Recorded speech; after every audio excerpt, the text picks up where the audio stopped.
Le 11 juin 2026, c'est le début de la Coupe du Monde. C'est de loin l'événement le plus suivi de la planète. Le 59e Super Bowl a été vu par 128 millions de personnes en simultané, les premiers pas de l'homme sur la Lune, 600 millions de personnes, la cérémonie d'ouverture des JO 2012, 900 millions de personnes. La dernière finale de la Coupe du Monde a été vue par plus de 1,5 milliard de téléspectateurs. C'est simple, à part une guerre ou une épidémie mondiale, rien ne rassemble autant que la Coupe du Monde. C'est le seul moment où tout le monde, même les gens qui n'en ont rien à faire du foot, se rassemblent pour supporter leur pays. On est déjà à la 23e édition et en 96 ans il s'en est passé des choses. Dans cet iceberg, on va parler d'histoires extraordinaires, drôles, bizarres ou particulièrement sombres. On va commencer par des faits assez connus et plus on va s'enfoncer dans les profondeurs, plus on va parler d'histoires obscures dont vous ne connaissez pas l'existence. Installez-vous confortablement et plongez avec moi pour découvrir l'iceberg de la Coupe du Monde.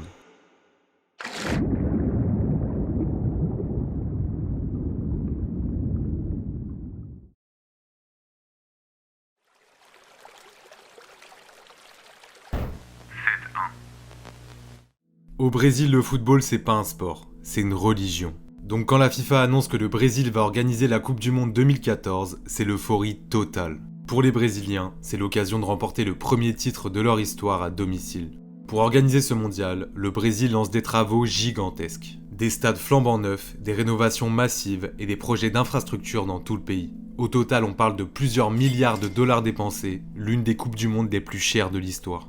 Le problème, c'est que pendant que des fortunes sont investies dans l'organisation, une partie énorme de la population galère avec des hôpitaux saturés, des écoles en mauvais état, la corruption et des transports publics catastrophiques. Le peuple commence alors à se poser une question. Pourquoi investir autant pour le football alors que des millions de Brésiliens vivent dans des conditions déplorables ? Le 17 juin 2013, des manifestations réunissant des dizaines de milliers de personnes éclatent dans toutes les grandes villes pour protester contre les dépenses liées à la Coupe du Monde. 4 stades sont construits dans des villes sans grand club de foot. Ils ne serviront à rien après la compétition. Le stade de Brasilia a coûté 730 millions de dollars. Après le mondial, il accueillait en moyenne 576 spectateurs par match. Et c'est pas le pire. Les travaux sont réalisés dans l'urgence et sous pression, et 8 ouvriers vont perdre la vie dans des accidents. Malgré les polémiques, la Coupe du Monde a bien lieu, et tout le pays place d'énormes espoirs dans sa sélection. Le Brésil avance dans le tournoi. Pas de manière flamboyante, mais il avance. Le 8 juillet 2014, c'est la demi-finale contre l'Allemagne au stade Mineirão de Belo Horizonte. 74 000 personnes dans les tribunes, des millions derrière leur écran. Les Brésiliens rêvent de se qualifier en finale, chez eux, au Brésil. Mais le rêve va vite tourner au cauchemar. L'Allemagne marque à la 11e minute, puis à la 23e, à la 24e, à la 26e, à la 29e. En moins de 30 minutes, l'Allemagne écrase le Grand Brésil 5-0 chez eux. Les images sont complètement irréelles, les supporters sont en larmes et certains quittent le stade avant même la mi-temps. J'ai commencé à m'intéresser sérieusement au foot en 2014 et c'est le premier souvenir marquant que j'ai. J'étais pour aucune des deux équipes, mais ces images de grands-pères de famille en train de pleurer à chaudes larmes, ça m'avait profondément touché. L'Allemagne finit par gagner la rencontre 7-1 dans ce match historique qui est la plus grande humiliation de l'histoire de la Coupe du Monde. Tout ça pour ça. Tous ces sacrifices, ces sommes d'argent colossales et ces ouvriers morts pour construire des stades, tout ça pour se faire humilier devant toute la planète. C'est un cataclysme total, mais plus tard dans l'iceberg, on va parler d'un match qui a encore plus traumatisé les Brésiliens. La première. En 1928, la FIFA réunit ses membres au congrès d'Amsterdam et vote la création d'un tout nouveau tournoi. Une compétition mondiale de football ouverte à tous les pays, autorisée aux professionnels. On appelle ça la Coupe du Monde. L'idée c'est de s'affranchir des Jeux Olympiques qui refusent les footballeurs pros.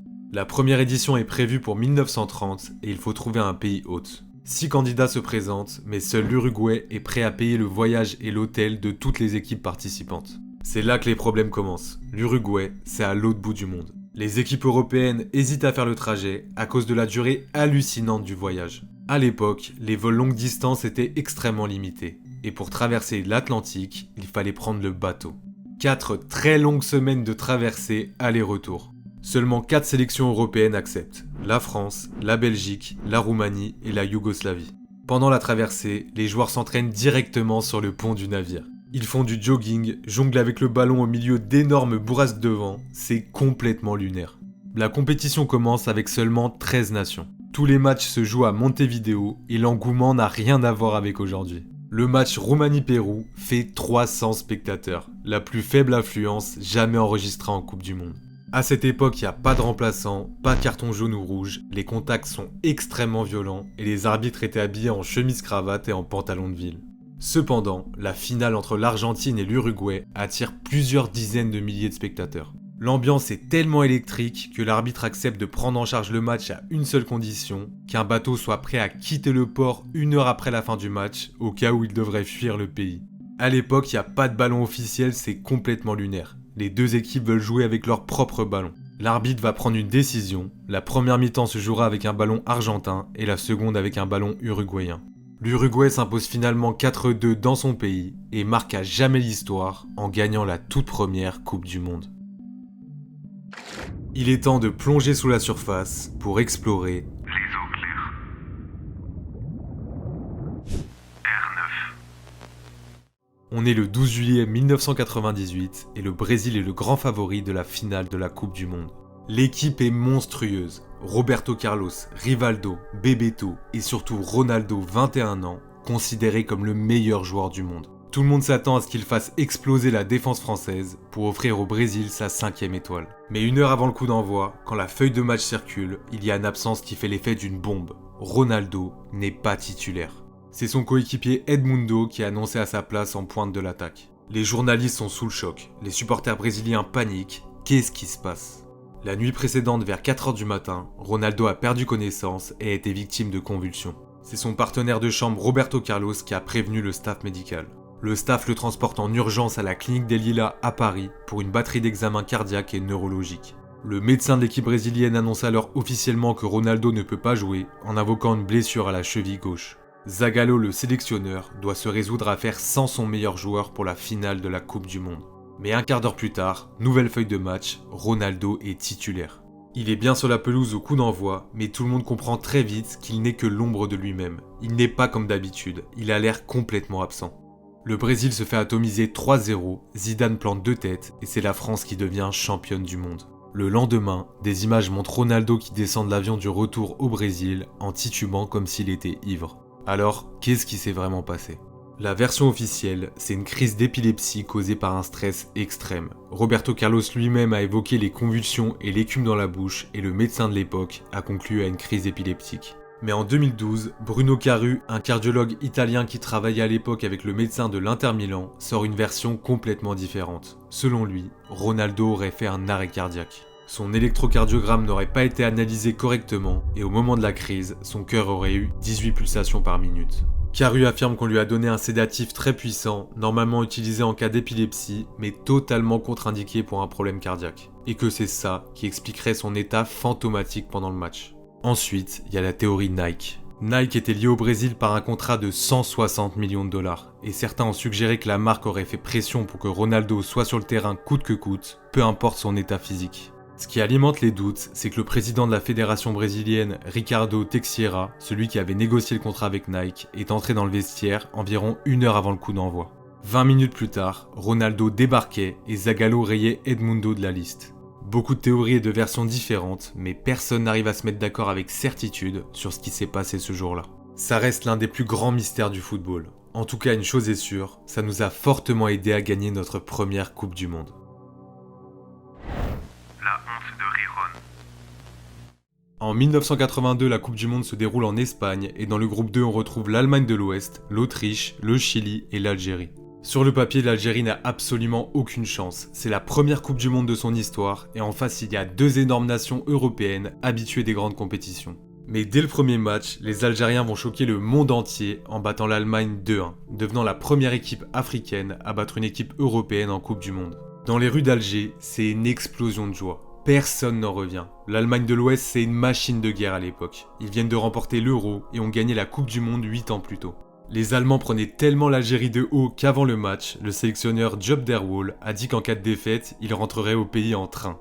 Mais malgré cet exploit monumental, la situation reste compliquée pour l'Algérie. Ils battent le Chili, mais perdent contre l'Autriche. Les Algériens ont déjà joué tous leurs matchs et attendent maintenant les résultats entre l'Allemagne et l'Autriche. Et il existe un scénario catastrophe. Si l'Allemagne gagne par 1 ou 2 buts d'écart, les 2 équipes européennes se qualifient ensemble et l'Algérie est éliminée. Autrement dit, les deux équipes connaissent parfaitement le score exact dont elles ont besoin avant même de rentrer sur le terrain. Et ça, c'est un énorme problème. Le 25 juin 1982, le match se joue à Gijón en Espagne. L'Allemagne marque à la 10e minute et à partir de là, va se dérouler un des matchs les plus bizarres de l'histoire de la Coupe du Monde. Pendant plus de 80 minutes, il ne va quasiment plus rien se passer. Les Allemands font tourner le ballon tranquillement dans leur camp, les Autrichiens ne pressent quasiment pas, les deux équipes jouent comme si le match était déjà terminé. Les spectateurs comprennent très vite ce qui est en train de se passer et deviennent fous de rage. Le public siffle, hue les joueurs et agite des mouchoirs blancs dans les tribunes. Les commentateurs du monde entier sont choqués. Un journaliste allemand demande même en direct aux téléspectateurs de changer de chaîne tellement le spectacle est honteux. Les supporters algériens, eux, sont dégoûtés. Ils assistent impuissants à leur élimination. Ce match va rapidement être surnommé la honte de Gijón. Parce que même s'il n'y a jamais eu de preuve d'un accord officiel entre les deux équipes, honnêtement, quand on regarde les images, c'est très difficile d'imaginer autre chose. Cette affaire va faire tellement scandale que la FIFA décide ensuite de changer les règles. À partir de 1986, les derniers matchs de groupe seront joués exactement au même moment pour éviter qu'une situation pareille se reproduise. Le but fantôme. La finale de la Coupe du Monde 1966 entre l'Angleterre et l'Allemagne de l'Ouest est probablement l'un des matchs les plus controversés de l'histoire du football. Déjà le contexte est énorme, l'Angleterre organise le tournoi pour la première fois et n'a toujours pas gagné de Coupe du Monde, un comble pour le pays qui a inventé le football. En face, l'Allemagne de l'Ouest est déjà une immense nation de foot avec une équipe extrêmement solide. Le 30 juillet 1966, les deux équipes s'affrontent dans le stade mythique de Wembley devant presque 100 000 spectateurs. Le match est très tendu et spectaculaire. À la fin du temps réglementaire, il y a 2 partout. La finale de la Coupe du Monde part donc en prolongation, dans une ambiance complètement irrespirable. À la 101e minute, Geoff Hurst reçoit le ballon dans la surface. Il frappe très fort et le ballon vient s'écraser sur la barre transversale avant de rebondir vers le sol puis ressortir du but. Les joueurs anglais lèvent immédiatement les bras, mais les Allemands, eux, sont persuadés que le ballon n'est jamais totalement rentré. L'arbitre suisse hésite quelques secondes, puis regarde son juge de ligne soviétique Tofik Baramov qui lui fait signe que le ballon a franchi la ligne. But accordé. Les joueurs allemands deviennent fous. Ils entourent l'arbitre, protestent dans tous les sens, mais il ne reviendra pas sur sa décision. L'Angleterre finit par gagner le match et devient champion du monde pour la première et dernière fois de son histoire. Est-ce que le ballon a franchi la ligne ? La vérité c'est que 60 ans plus tard, on sait toujours pas. Les images de l'époque, analysées des décennies plus tard, ne permettent pas de conclure avec certitude. Des étudiants en biomécanique d'Oxford ont estimé qu'il manquait probablement 6 cm pour que le ballon ait entièrement franchi la ligne. Mais de l'autre côté, une simulation réalisée par Sky Sport avec des données Opta et la réalité virtuelle d'EA Sport a conclu que le ballon avait bien franchi la ligne avec 5 à 7 cm de marge. 2 études différentes, 2 conclusions opposées. C'est l'un des plus vieux débats de l'histoire du foot. Enfonçons-nous maintenant plus profond dans l'océan pour découvrir Les eaux sombres. Qui a gagné la Coupe du Monde 2010 ? En 2010, la Corée du Nord se qualifie pour la Coupe du Monde pour la première fois depuis 1966. 44 ans sans y participer, et là il débarque dans ce qui est probablement le groupe le plus difficile de la compétition, avec le Brésil, le Portugal et la Côte d'Ivoire. Le premier match contre le Brésil se passe plutôt bien, ils ne perdent que 2-1. Les gens sont surpris par leur niveau. Le gouvernement nord-coréen aussi d'ailleurs, parce que la télévision d'État décide alors de faire quelque chose d'exceptionnel, diffuser en direct le deuxième match contre le Portugal, ce qu'elle ne fait normalement jamais avec des programmes étrangers. Le match commence et la Corée du Nord se fait rouler dessus. Alors qu'ils sont menés 4-0, le gouvernement coupe la diffusion. Les Nord-Coréens penseront que le match n'a pas évolué et qu'ils ont perdu sur ce score. Mais en réalité, ils ont été écrasés 7-0. Le troisième match contre la Côte d'Ivoire ne sera pas diffusé du tout. Les joueurs rentrent au pays avec 3 défaites en 3 matchs. Là va se tenir un procès devant 400 dignitaires du régime. L'équipe est humiliée et insultée pendant 6 heures pour manquement à la lutte idéologique. Le sélectionneur Kim Jong-un est condamné aux travaux forcés 12 à 14 heures par jour sur un chantier de construction pour avoir perdu des matchs de foot.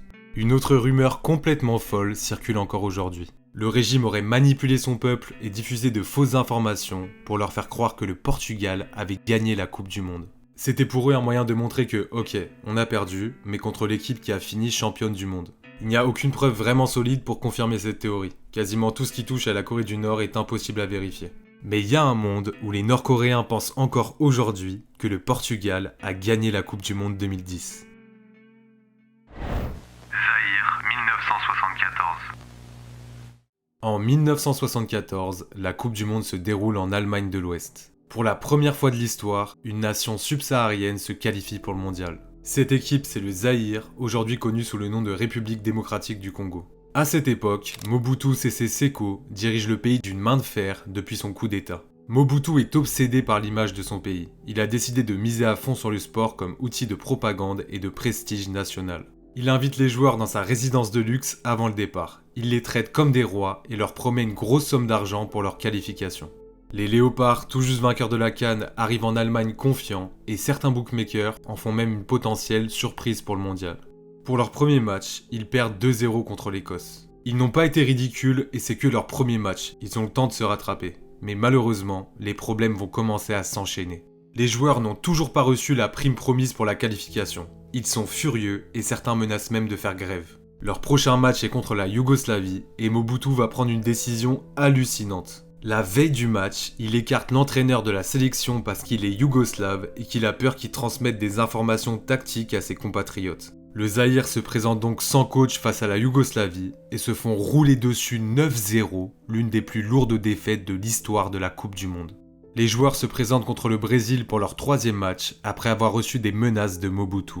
À la 78e minute, l'une des scènes les plus improbables de l'histoire du football va se produire. Le Brésil obtient un coup franc bien placé. Rivelino et Jairzinho se positionnent sur le ballon, l'arbitre siffle, et là le défenseur Mwempulunga surgit hors du mur zaïrois, sprint vers le ballon et le dégage de toutes ses forces sans que les Brésiliens aient bougé d'un seul centimètre. Tout le stade éclate de rire, tout le monde pense qu'il ne connaît même pas les règles du football et qu'il n'a jamais vu un coup franc de sa vie. Des années plus tard, Lunga a expliqué que son geste était parfaitement volontaire. Il cherchait à se faire expulser pour protester contre les dirigeants de la fédération qui avaient volé les primes des joueurs. L'équipe finit par perdre 3-0 et signe le pire parcours de l'histoire de la Coupe du Monde avec 0 but marqué pour 14 buts encaissés. La nuit de Séville. On est le 8 juillet 1982 à Séville, demi-finale de la Coupe du Monde entre la France et l'Allemagne de l'Ouest. C'est l'une des plus belles équipes de France de l'histoire, avec Platini, Giresse, Rocheteau et Trésor. Le match est serré, le score est de 1 partout à la mi-temps. En seconde période, le français Gengini sort sur blessure, remplacé par un certain Patrick Battiston. À la 57e minute, Michel Platini récupère le ballon au milieu de terrain et lance Battiston dans la profondeur. Patrick Battiston part seul face au gardien allemand Harald Schumacher et tente une frappe. Mais Schumacher sort à toute allure et sans se préoccuper du ballon. Il saute et percute violemment avec sa hanche la tête du français. Battiston s'écroule inconscient sur la pelouse. Il vient de perdre 3 dents et les examens médicaux révéleront également des dommages aux vertèbres. Il est plongé dans le coma. On lui administre de l'oxygène directement sur le terrain avant de l'évacuer sur civière. Le plus fou dans l'histoire, c'est que l'arbitre néerlandais ne siffle même pas faute. Pas de carton rouge, pas de pénalty, mais une remise en jeu pour l'Allemagne. C'est complètement lunaire. Cette décision est régulièrement citée comme l'une des pires jamais prises dans l'histoire du football. En plus de ça, le défenseur français Marius Trésor témoignera plus tard que l'équipe de France a vu l'arbitre rigoler avec la délégation allemande après le match. Le match se terminera sur un score de 3-3 et l'Allemagne se qualifiera en finale en gagnant la séance de tir au but. Pour beaucoup de supporters de l'équipe de France, leur pire traumatisme c'est la finale en 2006 ou peut-être la finale de l'Euro 2016 ou la finale en 2022 pour les plus jeunes. Mais pour les anciennes générations, c'est Séville 82. Une nuit terrible, une plaie encore ouverte, à une époque où l'équipe de France n'avait encore rien gagné. On va doucement se rapprocher du fond de l'océan et explorer Les profondeurs. Ottorino Barassi. En 1930, la toute première Coupe du Monde est créée par la FIFA et le trophée n'est pas le même que celui qu'on connaît aujourd'hui. À l'époque, il s'appelle le trophée Jules Rimet, du nom du président de la FIFA qui a lancé la compétition. Cette petite statuette en or devient rapidement l'objet le plus précieux du sport mondial. L'Italie remporte ensuite les Coupes du Monde 1934 et 1938. À cette époque, le football est déjà utilisé comme outil de propagande politique par les régimes fascistes. Mussolini veut montrer au monde entier la puissance de l'Italie et les victoires en Coupe du Monde sont utilisées comme des énormes symboles de prestige national. Mais quelques temps plus tard, la Seconde Guerre mondiale éclate et l'Europe bascule dans le chaos. Les envahissent une grande partie du continent et énormément d'objets précieux disparaissent ou sont pillés pendant les guerres. La Coupe du Monde est conservée dans une banque à Rome sous la responsabilité de la fédération italienne. C'est là qu'entre en scène Ottorino Barassi, un dirigeant italien et vice-président de la FIFA. Barassi est persuadé que les Allemands cherchent à mettre la main sur le trophée. Il va alors se rendre discrètement à la banque, récupère secrètement le trophée sans prévenir personne et rentre chez lui avec la Coupe du Monde cachée dans une simple boîte à chaussures. Une fois rentré chez lui, il cache le trophée sous son lit. Pendant que l'Europe entière est en train de s'effondrer, l'objet le plus précieux du football mondial est caché dans un appartement à Rome, sous le lit d'un dirigeant italien. Grâce à Ottorino Barassi, la coupe survivra à la guerre sans être volée et sera de nouveau utilisée après le conflit. Le prince du Koweït. En 1982, la Coupe du Monde se déroule en Espagne et l'équipe de France fait partie des outsiders sérieux pour remporter le titre. Les Bleus ont une génération dorée avec Michel Platini, Alain Giresse, Didier Six ou encore Maxime Bossis. Et lors du deuxième match de groupe, ils affrontent le Koweït. Sur le papier, il y a un énorme écart de niveau entre les deux équipes et assez vite, les Français prennent le contrôle du match. À la 78e minute, la France mène 3-1 quand un truc totalement lunaire va se produire. Un ballon arrive dans les pieds de Giresse qui marque tranquillement pendant que les défenseurs koweïtiens se sont quasiment arrêtés de jouer. En fait, les joueurs du Koweït ont entendu un coup de sifflet venant des tribunes et ont cru que l'arbitre avait stoppé l'action. Sauf que non, le jeu continuait bien et le but est parfaitement valable. Les joueurs du Koweït deviennent fous et commencent à entourer l'arbitre soviétique Miroslav Stupar. Depuis les tribunes, un homme descend directement sur la pelouse entouré de gardes du corps. Cet homme, c'est Fahad Al-Ahmad Al-Jaber Al-Sabah, le frère de l'émir du Koweït et surtout le président de la fédération koweïtienne de football. Oui, le président de la Fédé descend carrément sur le terrain en plein match de Coupe du Monde pour embrouiller l'arbitre. Pendant plusieurs minutes, c'est le chaos total. Le prince menace même de faire quitter le terrain à son équipe si le but n'est pas annulé. Les Français hallucinent, le stade entier comprend plus rien et contre toute attente, l'arbitre finit par craquer sous la pression. Mais quelques minutes plus tard, les Bleus remarquent un autre but, cette fois avec aucun sifflet parasite ni interruption diplomatique possible. Maxime Bossis marque le 4-1 et la France gagne finalement le match malgré tout ce cirque. Après la rencontre, la FIFA sanctionne l'arbitre et inflige une amende au prince koweïtien.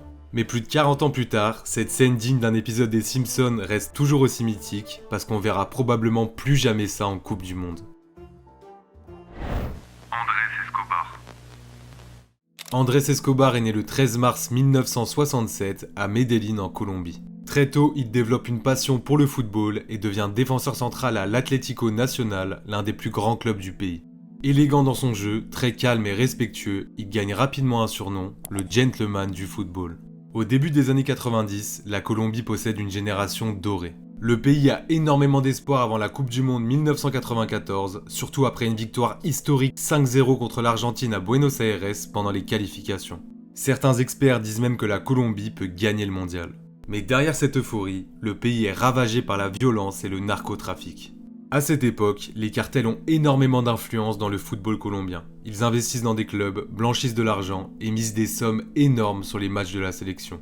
Alors quand la Colombie perd son premier match à la Coupe du Monde 1994 contre la Roumanie, la pression devient immédiatement gigantesque autour des joueurs. Le 22 juin 1994, la Colombie affronte les États-Unis dans un match déjà décisif. Le match est extrêmement tendu et à la 34e minute, Andrés Escobar marque un but contre son camp. Les États-Unis remportent finalement le match 2-1 et la Colombie est éliminée quelques jours plus tard, dès le premier tour. Andrés Escobar rentre chez lui complètement dévasté. Pour extérioriser, il écrira un article dans un journal colombien en expliquant que les erreurs font partie du jeu et qu'il faut apprendre à aller de l'avant. Il conclut son texte par une phrase simple, « La vie ne s'arrête pas là ». Le 2 juillet 1994, il décide de sortir de chez lui pour la première fois depuis la fin du mondial. Alors qu'il sort boire un verre avec des amis dans un bar de Medellín, plusieurs hommes commencent à l'insulter à cause de son but contre son camp. Conscient que la situation va vite dégénérer, il sort du bar et retourne à sa voiture. Alors qu'il s'apprêtait à partir, un homme vide son chargeur sur lui en criant comme un commentateur de foot. Andrés Escobar meurt peu de temps après à l'hôpital, à seulement 27 ans. Selon l'enquête officielle, le meurtre serait lié aux pertes d'argent énormes dans les paris sportifs après l'élimination de la Colombie. Muñoz Castro, le suspect principal, est arrêté et condamné à 43 ans de prison, mais sa peine sera réduite et sortira après seulement 11 ans derrière les barreaux. Plus de 100 000 personnes assistent aux funérailles d'Andrés Escobar. Un homme brutalement assassiné à cause d'une simple erreur dans un match de football. Il est temps d'attaquer le dernier niveau de cet iceberg. Je vous ai gardé le meilleur pour la fin. Bienvenue Dans les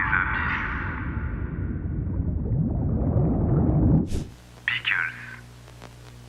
En 1966, la 8e édition de la Coupe du Monde doit avoir lieu en Angleterre. Pour mettre un peu d'ambiance, la fédération anglaise a eu la brillante idée de prêter le trophée pour une exposition de timbres dans l'abbaye de Westminster, en plein cœur de Londres. Pendant que les gardiens sont tous en pause déjeuner, un type réussit à forcer la vitrine et à se barrer avec la Coupe du Monde en plein jour. Personne n'a rien vu ni entendu, le trophée a tout simplement disparu. La nouvelle fait le tour du monde et en quelques heures, c'est la panique générale. Scotland Yard débarque, des dizaines de policiers sont mobilisés, les journaux ne parlent que de ça. Un fonctionnaire brésilien ne résiste pas à l'occasion de tacler les Anglais et déclare qu'un tel vol n'aurait jamais eu lieu au Brésil parce que même les voleurs brésiliens aiment le football. Quelques jours après le vol, un homme qui se fait appeler Jackson envoie une demande de rançon de 15 000 livres au président de la fédération. La police l'arrête, mais il ne prétend n'être qu'un intermédiaire et dit que quelqu'un qui se fait appeler le Polonais lui a proposé 500 livres pour qu'il envoie sa demande de rançon. 7 jours après le vol, David Corbett, un marin de 26 ans, sort promener son chien Pickles dans le quartier de Beulah-Hill, au sud de Londres. Il voulait juste passer un coup de fil dans une cabine téléphonique, sauf que Pickles n'arrête pas de renifler autour de la voiture de leur voisin, garée dans la rue. David remarque un paquet bien ficelé dans du papier journal, posé contre la roue avant. Au début, il est méfiant et se dit que c'est peut-être une bombe. Finalement, il déchire un bout de papier et voit une plaque gravée et lit les mots Brésil, Allemagne, Uruguay. Il rentre chez lui en courant et dit à sa femme qu'il croit avoir retrouvé la Coupe du Monde. Il amène le paquet au poste de police local, mais au lieu d'être accueilli en héros, David se retrouve embarqué et interrogé pendant plusieurs heures, comme le suspect numéro 1. Il est finalement innocenté. La police le ramène chez lui et la presse internationale découvre cette histoire incroyable. Pickles devient une star nationale du jour au lendemain. Il est nommé chien de l'année, reçoit la médaille d'argent de la Ligue nationale de défense canine, 1 an de nourriture offerte par une marque de croquettes, il tourne dans un film d'espionnage avec Eric Syke, il passe dans des émissions télé, et quand l'Angleterre remporte la Coupe du Monde cet été-là, Pickles et son propriétaire sont invités au banquet officiel des champions. La seule ombre au tableau, c'est la fin de l'histoire. Pickles avait une passion dans la vie, chasser les chats, et c'est exactement ce qu'il a tué en 1967. En poursuivant un chat, il s'est retrouvé coincé dans un arbre et s'est étranglé avec son propre collier. David l'enterre dans le jardin de la maison achetée grâce à sa récompense. Son collier est aujourd'hui exposé au musée national du football de Manchester. Et si vous allez à Beulah-Hill à Londres, il y a une plaque commémorative à l'endroit exact où Pickles a reniflé le paquet ce dimanche matin de mars 1966. La guerre du football. Dans les années 60, le Salvador est un tout petit pays surpeuplé et environ 300 000 Salvadoriens traversent la frontière pour s'installer au Honduras à la recherche de meilleures conditions de vie. Le problème, c'est que les Honduriens le vivent très mal. L'économie du Honduras stagne et toute cette frustration se concentre de plus en plus sur un seul bouc émissaire, les Salvadoriens. Les deux gouvernements très impopulaires voient dans cette tension une opportunité et mettent en place une propagande dans leurs médias respectifs pour désigner l'autre pays comme ennemi. Le terrain est donc déjà miné depuis des années, il manque plus qu'une étincelle. En juin 1969, le hasard du calendrier fait que le Honduras et le Salvador doivent s'affronter en qualification pour la Coupe du Monde 1970 au Mexique. Pour les deux pays, c'est la première fois qu'ils ont de vraies chances de se qualifier, donc les enjeux sont énormes. Le match aller a lieu le 8 juin 1969 à Tegucigalpa, la capitale du Honduras, et dès le départ, on sait que ça va pas se passer seulement sur le terrain. La nuit précédant la rencontre, des supporters honduriens défilent sous l'hôtel des joueurs salvadoriens avec des pétards, des jets de cailloux sur les vitres et klaxonnent toute la nuit. Les joueurs ne dorment pas, ils arrivent épuisés au stade et s'inclinent logiquement 1-0. 2 semaines plus tard, c'est le match retour à San Salvador et là les Salvadoriens rendent l'appareil au centuple. Les joueurs honduriens reçoivent des jets d'œufs pourris et de rats morts. Leur hôtel est incendié. Ils doivent déménager en urgence dans un second établissement et impossible pour eux de fermer l'œil de la nuit. Le Salvador écrase le Honduras 3-0 et 2 Honduriens sont tués dans les bagarres qui suivent les matchs. Les deux équipes sont à égalité. Il faut un match supplémentaire sur terrain neutre pour les départager. Le 28 juin 1969 à Mexico, le Salvador s'impose 3-2 en prolongation, dans une rencontre rythmée par des violences en tribune et des accusations de tricherie du camp hondurien. Le Salvador est qualifié pour la Coupe du Monde, mais la situation est désormais totalement hors de contrôle. Des incidents éclatent à la frontière, exacerbés par une propagande intense des deux côtés. Le 14 juillet 1969, le Salvador envahit le Honduras et bombarde l'aéroport de Tegucigalpa. En face, les Honduriens résistent et s'attaquent à la plus grande raffinerie du Salvador. C'est la guerre du football. Les Nations Unies s'entremettent rapidement et obtiennent un cessez-le-feu le 19 juillet 1969 après une centaine d'heures de combat. Ce qui vaut au conflit son autre nom, la guerre de 100 heures. Le bilan final, c'est entre 3000 et 6000 morts, environ 15 000 blessés et 100 000 Salvadoriens expulsés du Honduras. Un traité de paix ne sera signé que 11 ans plus tard. Alors oui, les tensions existaient bien avant ces matchs. Le football n'a été que la goutte d'eau qui a fait déborder le vase, en déclenchant une guerre qui a fait des milliers de morts.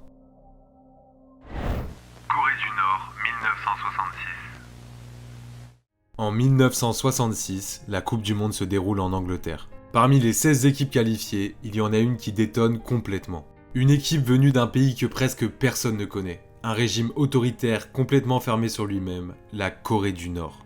Pour se qualifier, ils ont battu l'Australie 2 fois de suite. Pour la compétition, ils s'installent à Middlesbrough, une ville ouvrière du nord de l'Angleterre. Pour leur premier match contre l'URSS, ils prennent 3-0, mais arrivent à arracher un match nul contre le Chili pour leur deuxième rencontre. C'est là qu'arrive le troisième match contre l'Italie. L'Italie, c'est l'une des meilleures équipes du monde à l'époque. Sur le papier, la Corée du Nord n'a aucune chance. Sauf qu'à la 42e minute, un certain Pak Do-ik, caporal dans l'armée nord-coréenne, récupère le ballon, le plante au fond du filet et permet à son pays de gagner le match 1-0.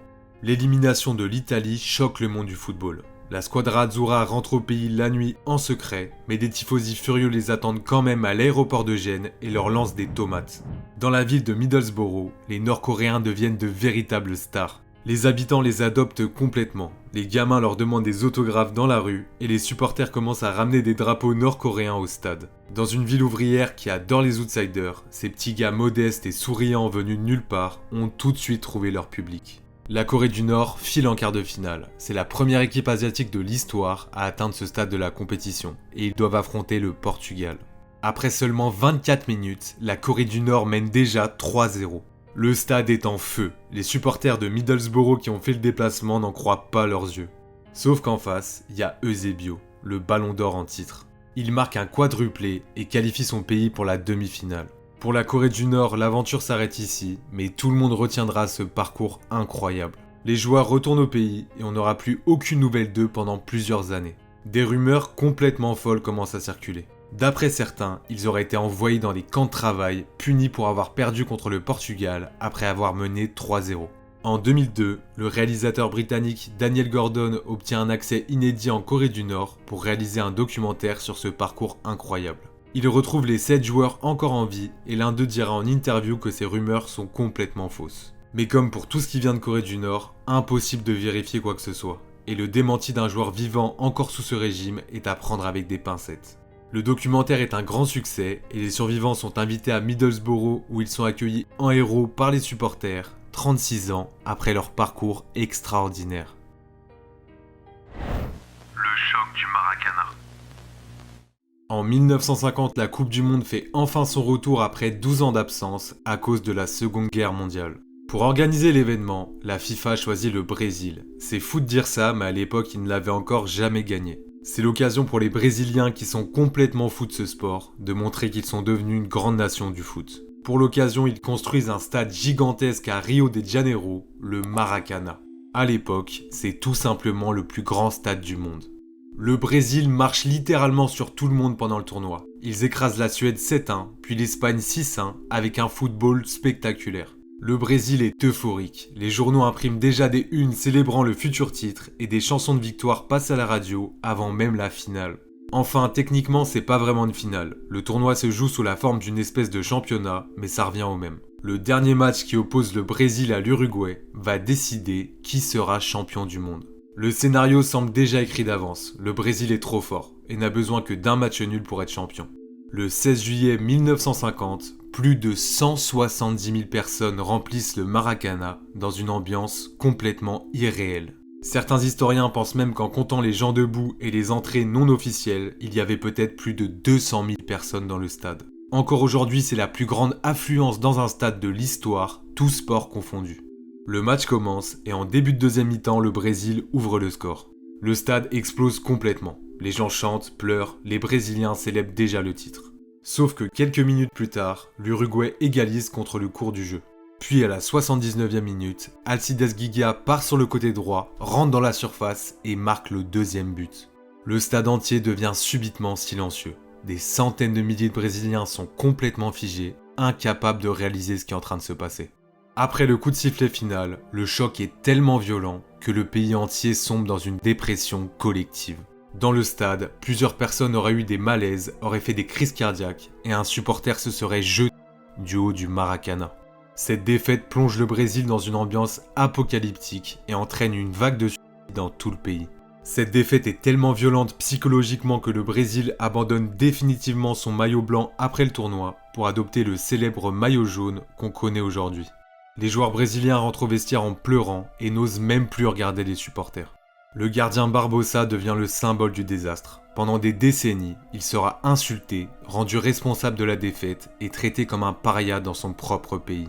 Il déclarera peu avant sa mort : Au Brésil, la peine maximale est de 30 ans. Moi, j'ai été condamné à perpétuité.